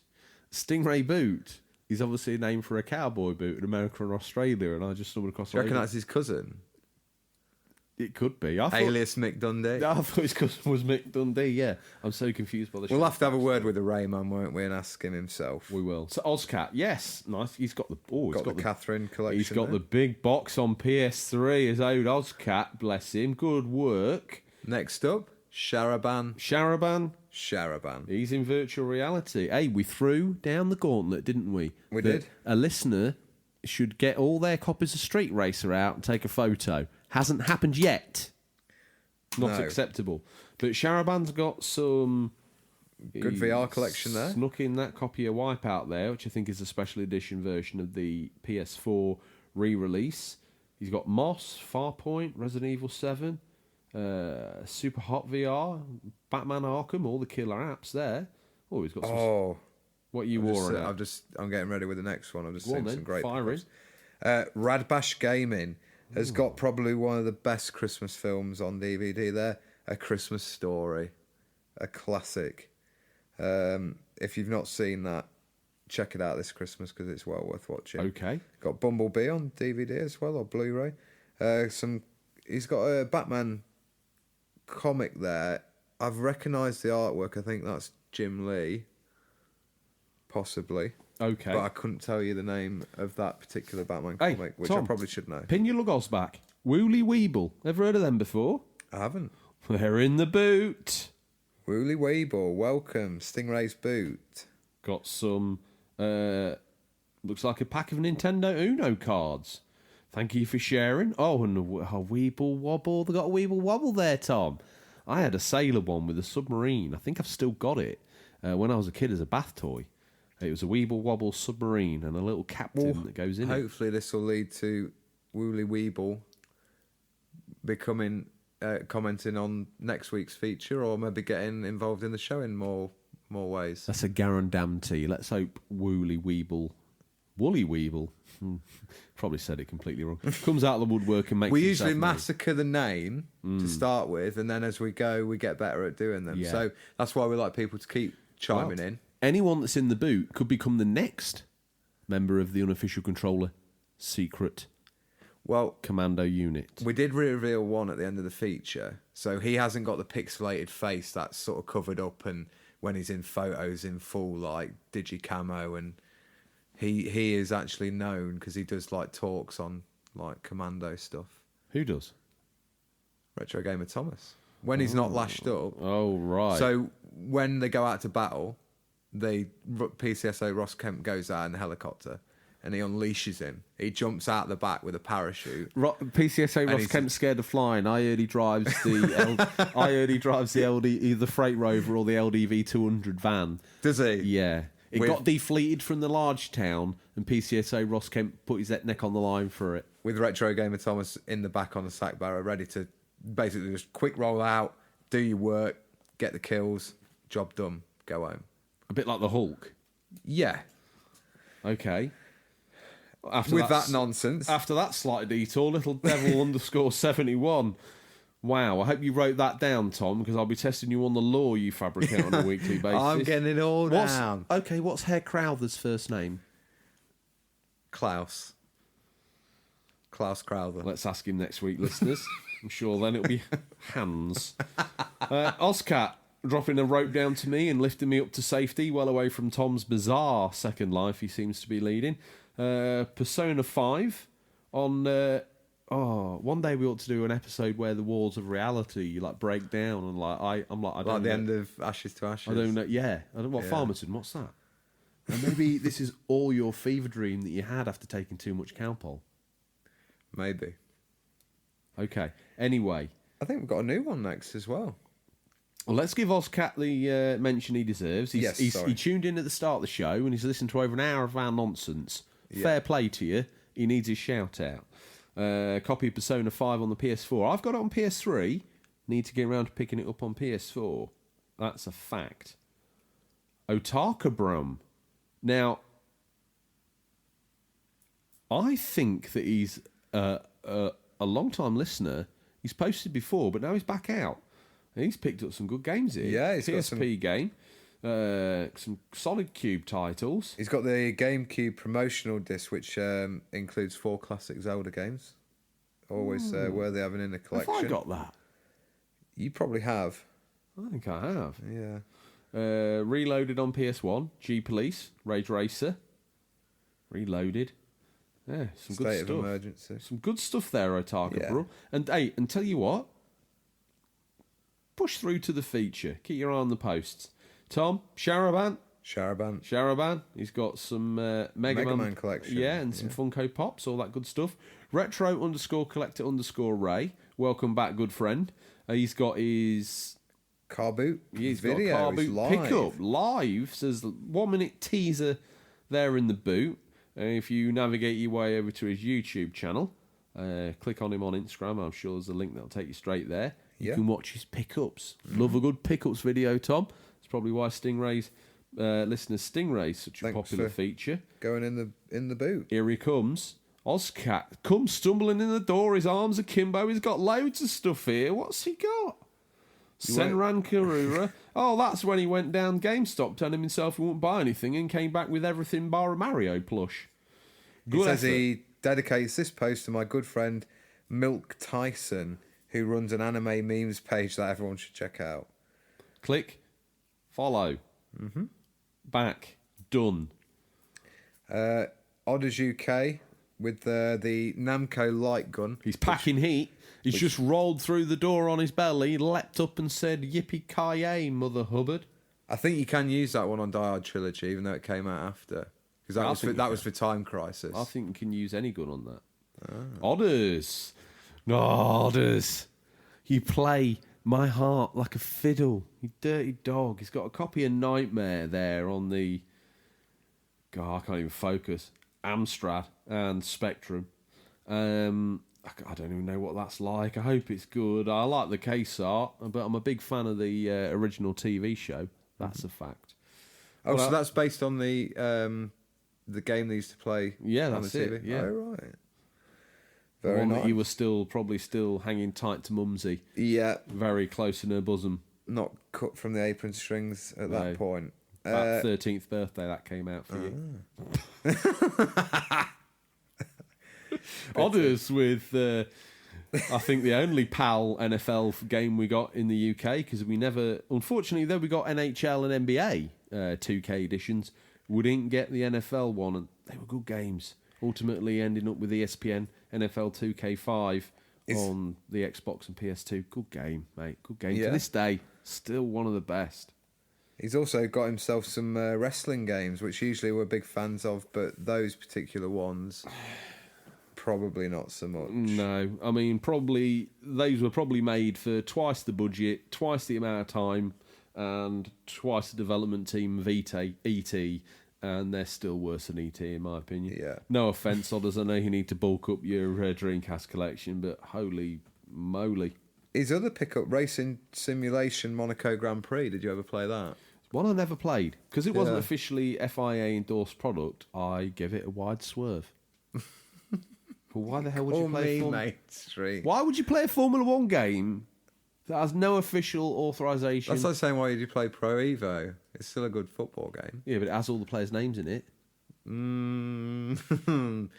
Has the kit colours right. Yeah. Has the actual tracks that you race on. Paul Lasgoyne is not a real player. It's closer than whatever tat they wheeled out for that. Incoming on Dreamcast. Oh, some great pickups. He's gone out on the Mega Drive. Post. Very nice themed for today. Odders knew, must have known. He's like the Mystic Mega the show. He's got Mortal Kombat on Mega Drive, which famously became a movie, and the Terminator, which not so famously became a game. Yeah. It's Odders, been a right more haul down at the Manchester Gaming Market. Ground Zero Texas on the Mega CD and Road Avenger, the anime driving game. I'll be sorry to interrupt. I'll be popping up to Manchester at some point in the next few months, so I'll be curious to know where that gaming market is and when it's on. So if you can let us know, Odders, that would be much appreciated. Probably once a year. Once a year, okay. Finger on the pulse as always. Yeah. Now let's just take a moment here. Get switched on. One of those. Let's say it out loud. Him and Retro Gamer Thomas. They are in the Commando raiding gang, and they were this week. And with the other hardcore elite, they were out there spreading the word. And let's face it, Tom. This isn't VIP access. This is open to everybody. Yeah. Just contribute. Regular. You can be in the Commando raiding unit. You can. Yeah, that's right. And what's got switched in? Got switched on. Get Switched on. Does some great posts over on his Insta page, and he's got copies of Call of Duty 3 and I forget Call of Duty Modern Warfare and 3. Like those titles were on the Wii. Donkey Kong Jet Race. This is a great example of what I'm trying to illustrate to you. By the time the next gen rolls out next Christmas, the Switch will still be the Switch, and you'll be playing Call of Duty 4000 on your PS4 and Xbox Trombone or whatever they're going to call it, and you'll be playing Call of Duty Modern Warfare 2, the Switch edition. It's not about the graphics. Oh, it's not? No. So why don't you play consoles from a gen ago? Why won't you even play a game from one gen ago? Because I like new games. One that you haven't played? Yeah, like ones I've not played. On I don't know, like the Xbox 360 again. You never played on the Xbox 360. You've got an Xbox 360. Why don't you turn it on? I haven't got any. I haven't got any old consoles. That's my problem. Strange, man. I think you're dodging around the issue. I think that you are a graphics whore. And you know you are. And you know you are. I played the Wii U, which was basically a 360. Yeah, but what did you have in your back pocket at the same time? Xbox 360. You had Xbox One. Oh, I did, yeah. Always likes to have his finger on the latest gaming gear. I do, yeah, I do. Does that, Tom? Brock the 80s dude. Last week it was Hero Quest. This week it's... Wii Quest. It is. Big stack of Wii stuff there. Not quite the Zilla's haul, but shouldn't be scoffed nonetheless, because in that bundle, zoom in, Tom, he's got himself a PSP and some games. He's got himself a Wii. Far Cry limited edition statue. Exactly. He's got 2 DualShock 4 controllers. I like that orange and blue one. It reminds me of like the RNLI. I don't know why. Probably because you need a life ring thrown to you when you stumble over your reviews. Whoa! I'm on fire. I can't really talk, Tom, because I can't even say Battle for Endor. I even struggled then. We'll wait for the big slip up in the new releases. It's coming. I tell you, like a snipwire. Guess what? Fell over it. Was it? Turned round to you, giving it the big. Oh, look at me! I'm a proper big boys podcast. Whoop! Slipped over that. So Brock the 80s dude's next post. He's got some How to Train Your Dragons. Toy Story. Stop the press. Memorabilia. He's got Minecraft merch. I'm on board. Ugh. Lego. Retro Gamer Thomas got himself an Outlaws for Life Red Dead t-shirt and Man of Medan. Man of Medan. How do you want to say it? Man of Medan. Of course you do. What a strange character you are. There's our self-promotional post about this week's show. Hang on a minute. I don't think Retro Gamer Thomas, he's making a little life for himself. He's giving peace a chance in PCSO Ross Kemp's back bedroom. Cutting some slack. Okay. Oh, look out. A post about movies, games based on the big screen. That'd have been a good name for this episode, Tom. Next up, Mark Garage Gamers got himself PS3 player, 15,000 cheats, codes and secrets. I didn't even know they made those books up to the PS3. I thought they died off with... I know what to get you for Christmas. All the guides in one. It's a Swiss Army knife for guides there, Tom. You could never get left behind with that in your back pocket. Lost World Jurassic Park on PlayStation, Supreme Commander 2 on 360, Ninja Blade on 360. Yes. What? Tom, Danny Plays is back in the Stingrays boot. Got some Waddington's Turtle game, card game. Nice. Got some VHS's, Lock, Stock, Identity, Red Dragon, Hannibal. The story of Retro Gamer Thomas. The story of a man who went from prolific retro game magazine provider to showcased. They were probably wondering when he was contributing to that magazine. Hang on a minute, where's the Mega Drive? Why isn't the Mega Drive turning on? Where's our copy of Sonic gone? Why has it got teeth marks in it? Gone. Forever. Gone forever. She's also got Lock, Stock soundtrack as well, which is pretty good. That is very cool. I tell you what, for a pickups day on a car boot, Danny Plays has smashed it out of the park. Got Time Crisis on the PS2, Yu-Gi-Oh!, X-Men Next Dimension, Gunfighter 2, The Road to Jesse James. Don't know much about that. One would imagine it's... You got to pick them up when you see them. Metal Slug 3 on the PS2. Street Fighter 2 Hyper Fighting Edition, I believe that is. That's a very good version of that game. Lego Star Wars Force Awakens PS4. Some Xbox One games, Rise, Sunset Overdrive, Tom. Rare replay. Got the orange box. Some Kirby's. Very well done, Danny Plays. Look out, Tom. Let me fight you off with a stick covered in Lord Ponsonbury's Doberman poop. What we got? Woolly Weeble again, with a selection of Wii, 360, PS3 and PS1 games. Broken Sword on the DS. Minecraft Story Mode on the PS3. Your favourite GTA? GTA. Oh, no, is that the... No, it's 5. It's 5. No, it's Liberty City. I think that's... That story's from Liberty City. Yeah. Yeah, that's a good game. Was that... And 5. They've got 5, but then got 4. Was that the one that was on the PSP and then they transferred it to the bigger boys consoles? Liberty City Stories. I think it was. No. That's the expansion for Grand Theft Auto 4. Oh, with stories from Liberty City. Ballad of Gay Tony and Lost and Damned. Yeah, and the one on PSP was called... Oh, crikey. Tales from Liberty City and Tales from Vice City. Yeah. Vice City Stories, maybe? Yeah, it was Vice City Stories. They're pretty good, actually. Next up, Game Boy Matty. The show's immortal 2-year-old. Even when he's 38, he'll be 2. Dad's been looking forward to this one for a while, and a very cool picture of Astral Chain on the Switch. I tell you what, Dougie McMahon took his life in his hands there, Tom, because he didn't wait for your approval to get Astral Chain. Well, he just went out there, gun half cocked. He's a brave man. He is. Part of the crack squad. Oh, we're revealing them all. Oh. We need to stop. Well, Blacked Up crawling in under the wire. Here's another one. Ozcat leaping up. What's he got to say for himself? He basically, his special ability is he makes a human body armour from all his Switch titles. I tell you what, Tom, in some places that armour's going to be about 3 foot thick. It is.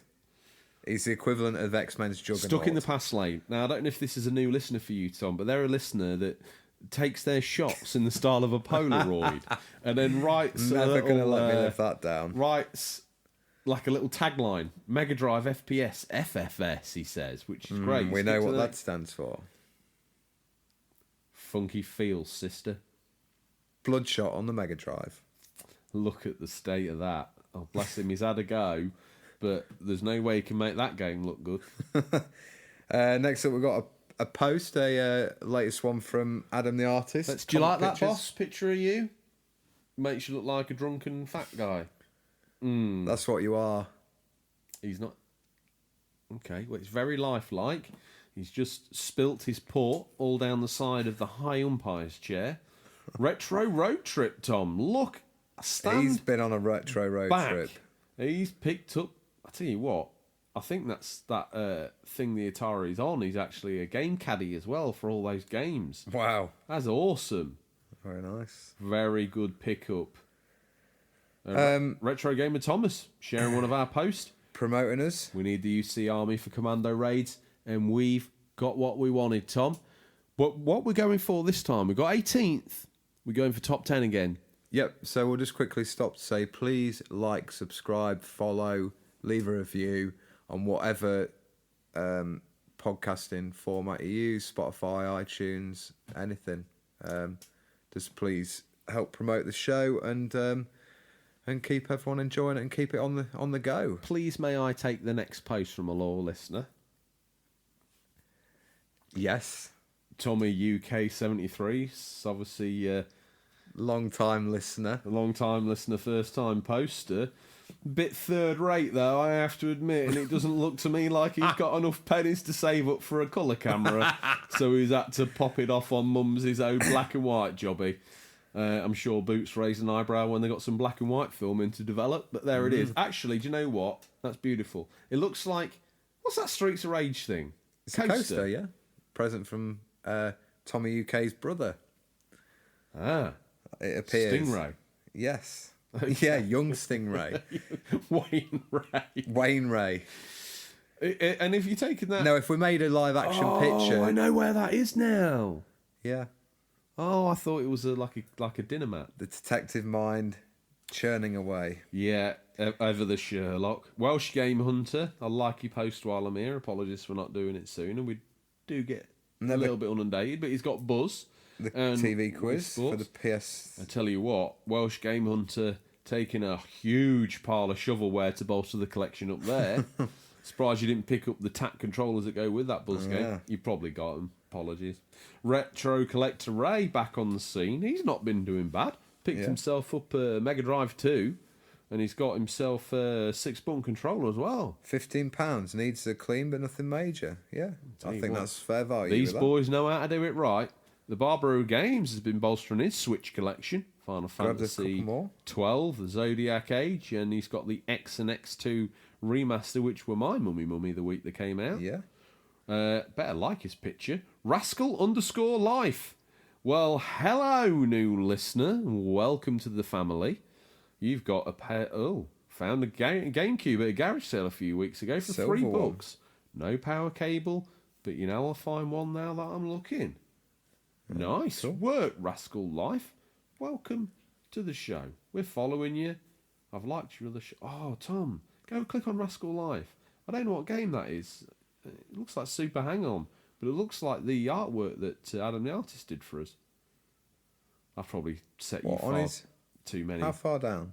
Second picture, it's the GameCube one.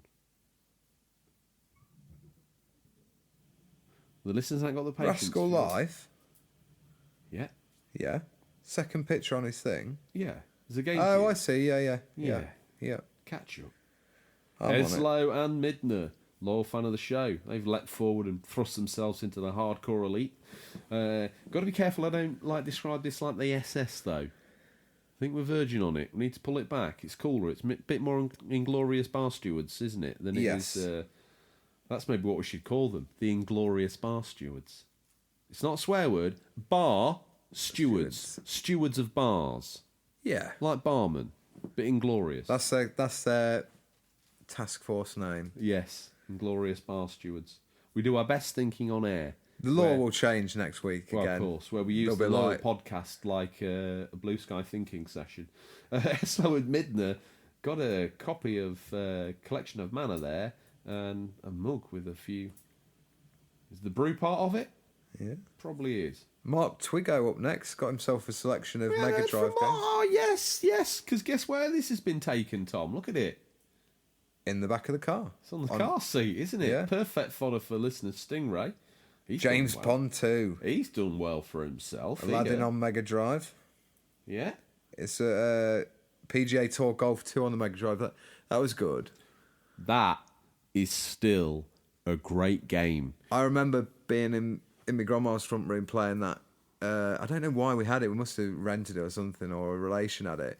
But all the uncles getting involved for, can I have a go on that? So we set up like a tournament, because I think you could set up a tournament between so many players. Yeah. You just took in turns. Great idea for multiplayer. We had that on the Works PC in 1995. Sharaban. Tom, you got to say his name, that's we can't bring him out. He's had too many shout-outs. Oh, right. Well, he's got a collection of Mickey games. That'll do him. Mickey Games is obviously a translation in French for Street Racer. Oh, Rascal Life. The picture I'm saying, click on this thing, then scroll down, then click right and look down and follow. Right. He's in Stingray's boot. He's picked up a Sega Game Gear. That picture, your favourite handheld? Is, I'm going to chuck myself out there. Might as well be.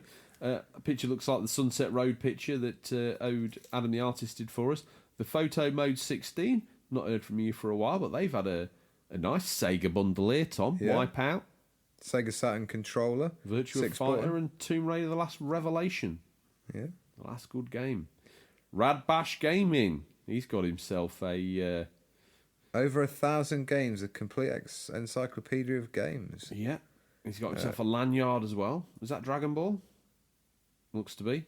Yeah. And A Grave of Fireflies. I think that's an animated film. Meant to be quite good. 9 Inch Nails. And Asteroids. Here he is. Harvey Retro. Just a slight delicate raise of the eyebrow, sir. But you're holding up a very, very... That is a mint. Clean I wouldn't say copy mint, but for the age of Paperboy. Very cool. Harvey Retro. He's very cool, Tom. He's Sub-Zero. He is. If my left toe was half as cool as Harvey Retro, that rhymed, didn't it? I would be nearly.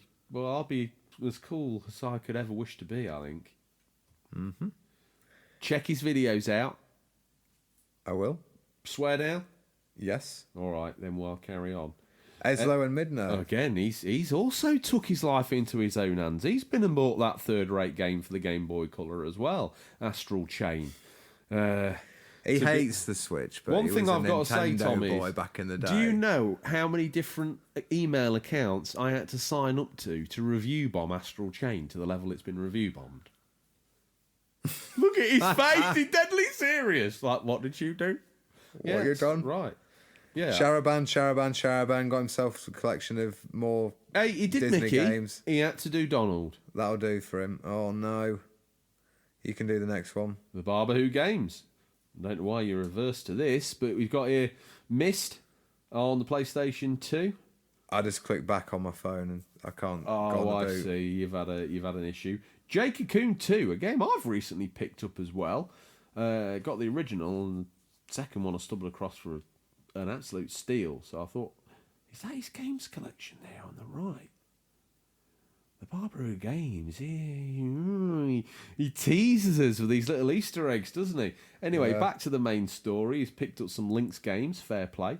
Might have been back off my history of handhelding. Doubtful, but you never know. The one-man show. Sims 2. Yeah.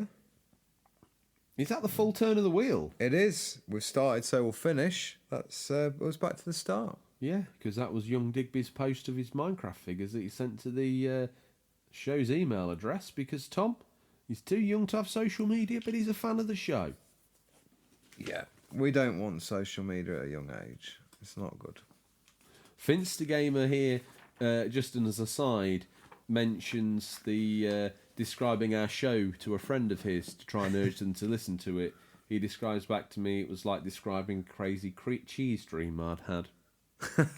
That's going on the Blu-ray of the show when it gets when it limps out. Tom, if we've done listeners Stingray, that's all the dips in the boot for our listeners Stingray. Don't forget to hashtag Stingray's boot or email us for your pickups to be read out. Tom, just and to remind, as we find, once people get hooked on Stingray's boot, they start looking, I might be brave and comment on the feature. Always a good business proposition to give someone something for free, Tom. Get them hooked and then whack them straight in the arm.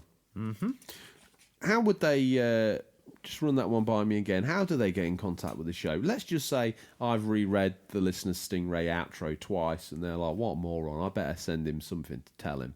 Yeah, well, obviously, if you're on Instagram, you can direct messages or comment on the current post of the time for the week's coming feature, or you can reach us at questions at unofficialcontrollerpodcast.com. I don't think enough time was spent on your outfit today. You're wearing a black crop top and what can only be described as PE teacher shorts, the ones that are so short that you show everyone your flesh-coloured eggs. And I'm getting a view here that looks like 3 eggs in a nest. It's an interesting experience and one I don't wish to relive. Quite an interesting... It's the heat, Tom, obviously, and the alcohol it's got to you, has it? Yeah. Right, okay. And the head Crowther scared me with that gun, so... This is how... I'm not even going to go there. It's time for a peek in what we affectionately call Stingray's boot. What's nestled between some counterfeit nappies and a dodgy copy of Battle for Endor this week. These are the new release highlights for the week September 2nd to September 8th, 2019. Listeners, these are out digital or physical, or will be by the time this podcast is in your feed, but could be region dependent. Now, last week we had to, under the cover of darkness, Tom, usher Stingray up. You were going to walk down there, but as you know, we ain't got the sound effect for that, so that's a big no-no, line drawn. Ponsonbury, thumb straight down, he wasn't happy. But we've spoken to Ponsonbury, we've told him how it's a very important part of the show and how the listeners like it, so we can bring him up. And here he comes, listeners, speeding up the driveway. That sound effect, it never changes, but subtly it's different every time. Or is it? Listen to all 22 episodes and tell me. He's out, Tom. The boot's popped. He looks... Crikey. There's a bootload here. He is. He's looking well. Business is booming.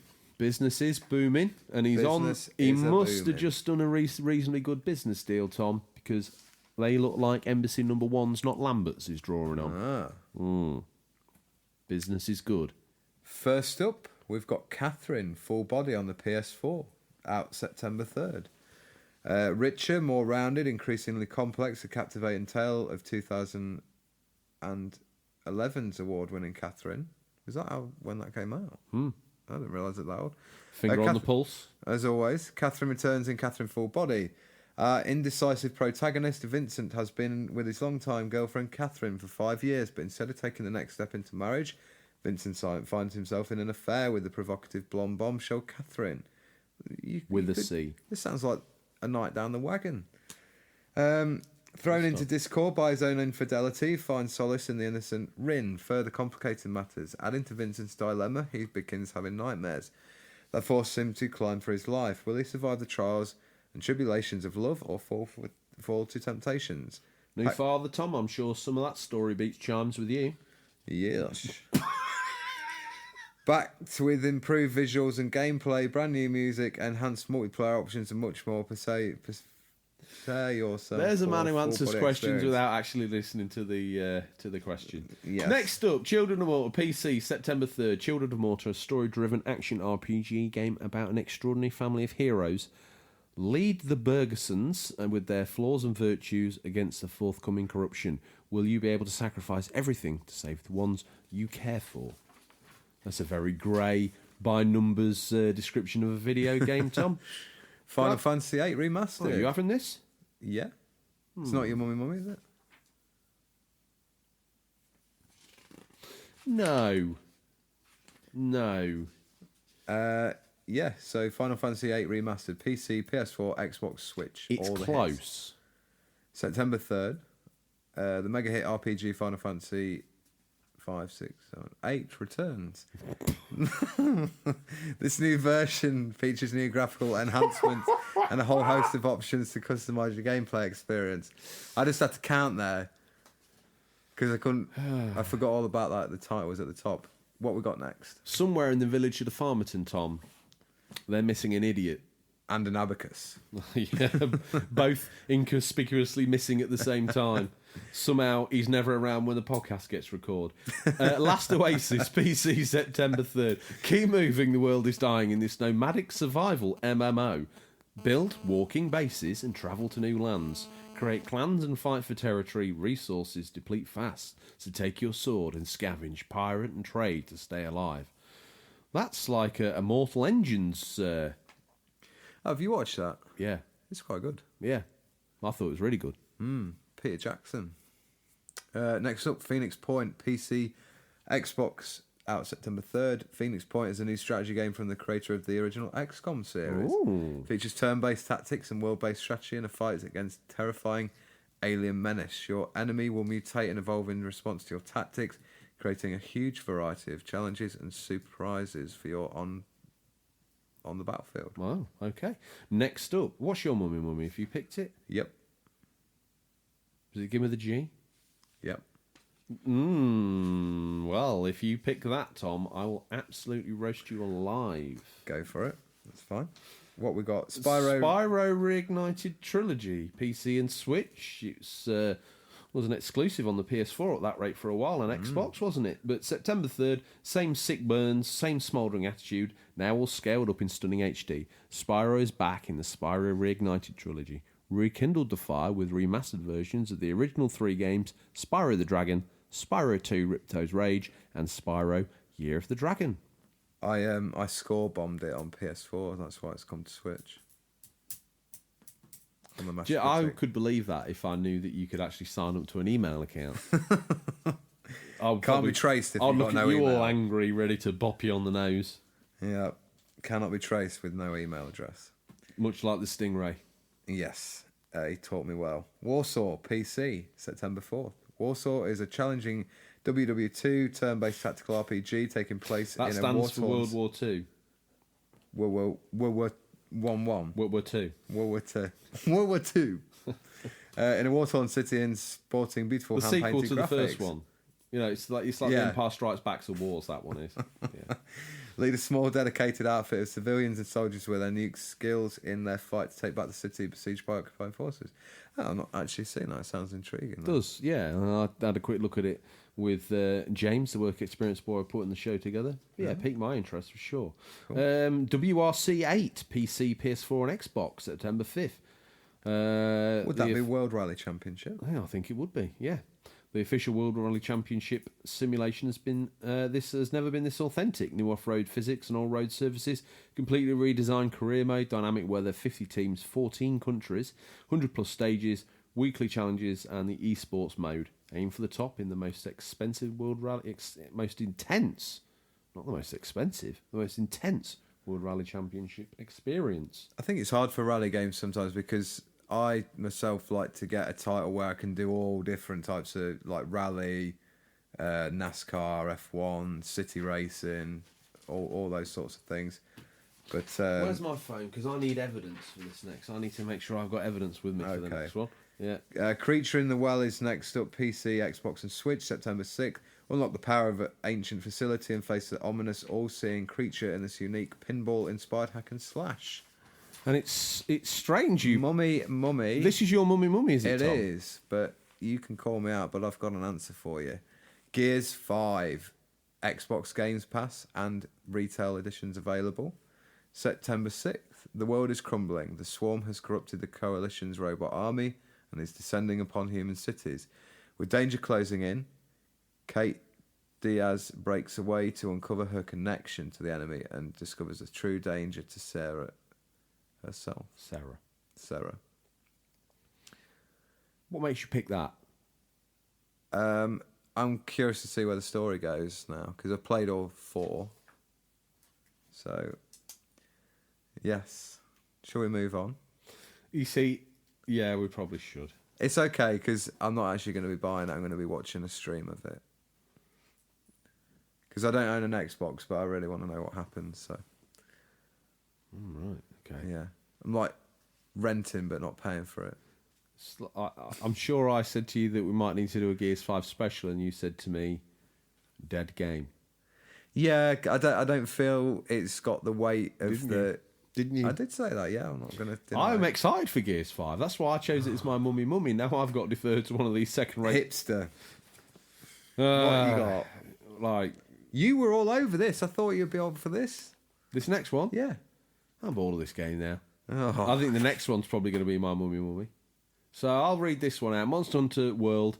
And this is going to give you time to buy yourself some time to think of a classic that we can take home. Mm-hmm. Monster Hunter Ice... Let me start again. Let's give this the respect. No. Face forward. It's an exam. Got to come up with a film on your own. Monster Hunter World Iceborne DLC. Don't hold it too near the mic. Oh, great. Monster Hunter World Iceborne DLC, PS4 and Xbox, September 6th. A diverse locale. Rich with endemic life, numerous monsters that prey on each other and get into turf wars. A new hunting experience, making use of the densely packed environment. Monster Hunter World, the game that brought you a new style of hunting game, is about to get even bigger with a massive Hunter World Iceborne expansion. Tom, I'm looking to you for a CBBC classic, no doubt. And I've got one for you. Huxley Pig. The stop-motion animation story about a pig and his pet seagull. Tom, it seems to me that your knowledge of things to watch starts when you were 3 and ends when you were 6.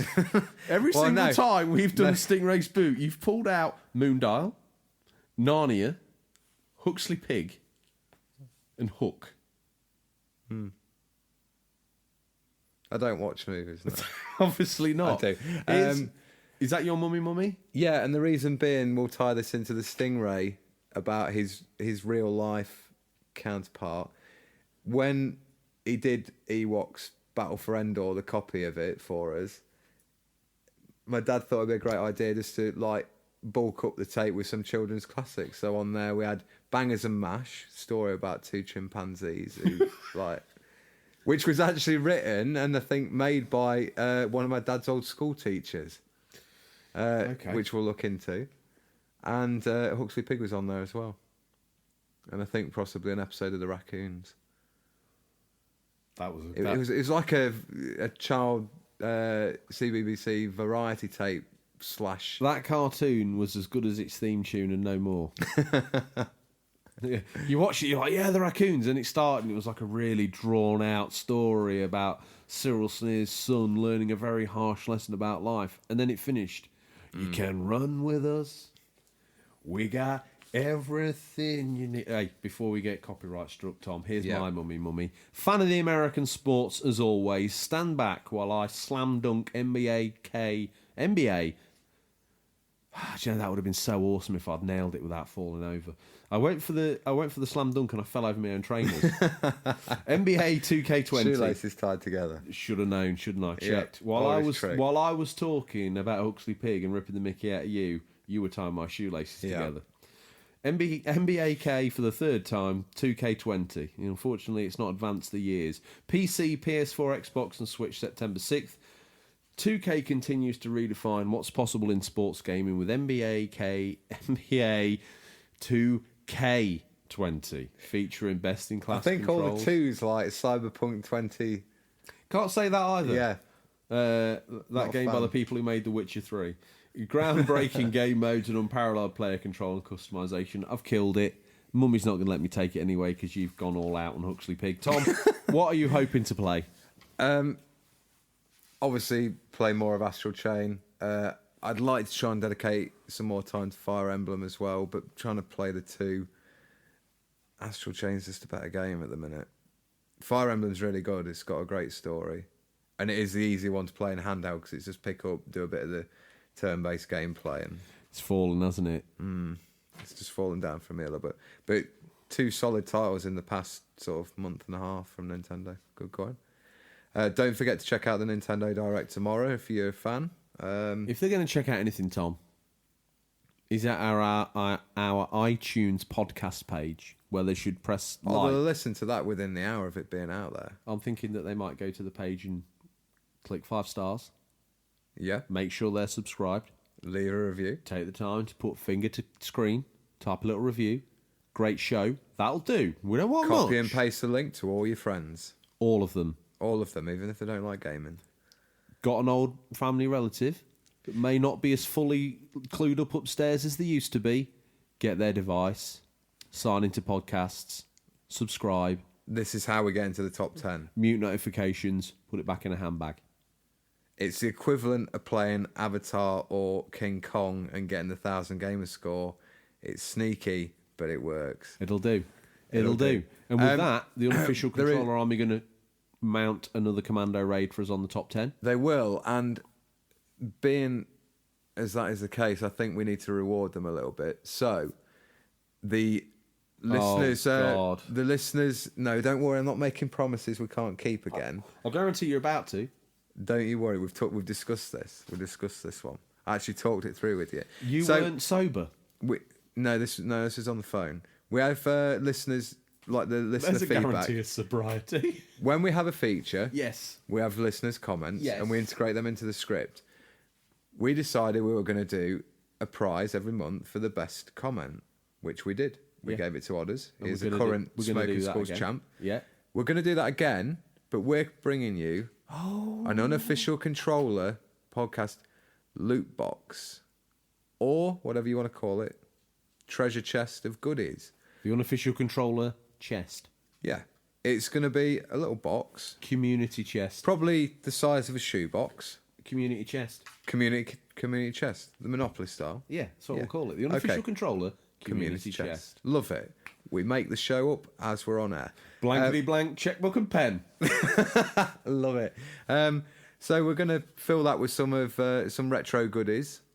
Yeah, floor sweepings from the bunker. Yeah, please don't be too harsh on us. We are a free podcast. We're just trying to reward some of the fans who really go out the way and make sure the comments are good. Just one thing show us your best work. One thing we never expected with this podcast was individuals reaching out. And I think that's the one thing we wanted when we asked each other, what do you want? I said loads of money, a flash lifestyle, and an A-list profile. You said just a guy messaging saying, I really like what you've done. Thanks for cheering up my day. That is it. But the amount of people that have done that, is great. Honestly, I can't say thank you enough. I can't. Yeah. Lord Ponsonbury, he wants to see some traction for his book, but me and Tom, if we died now, we'd die happy chaps. Yeah. But we can do more, and we can do better. So our reward for you is the unofficial controller community chest. The mystery. And I hope you reward us for tuning in next week and by also... No, stop. Anything you want to ask me, Tom? I'm not going to end it there. I had it in the bag. Or did you?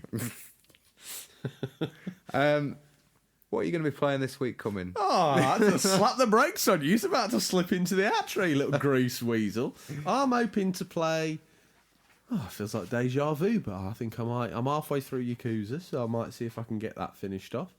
I've also picked up some interesting games recently that I want to tear into. Retro Tat, PS3 Tat, you know, the sort of thing. Transformers War for Cybertron and Fall of Cybertron. And that, not the Devastation game by Platinum Games, but I did pick up that Turtles game.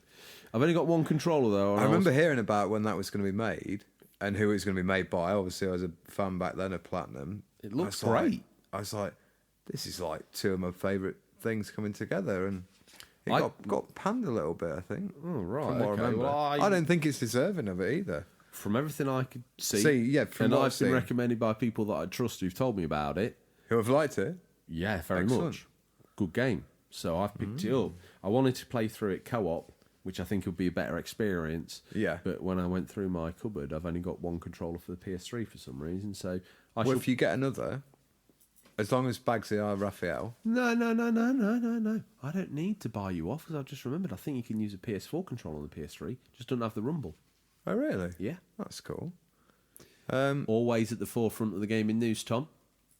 And I guess you can only be at the forefront for so long. So PS4 is backwards compatible, you know. Sometimes the drink and the jaw just need to take a little bit of a break. That's all we have time for this week, listeners. Always thank you for your time, and we look forward to the pleasure of speaking to you again next week. Until then, happy game. Remember, there's nothing wrong being given the unofficial controller. It's what you do with it that counts. See you, Tom.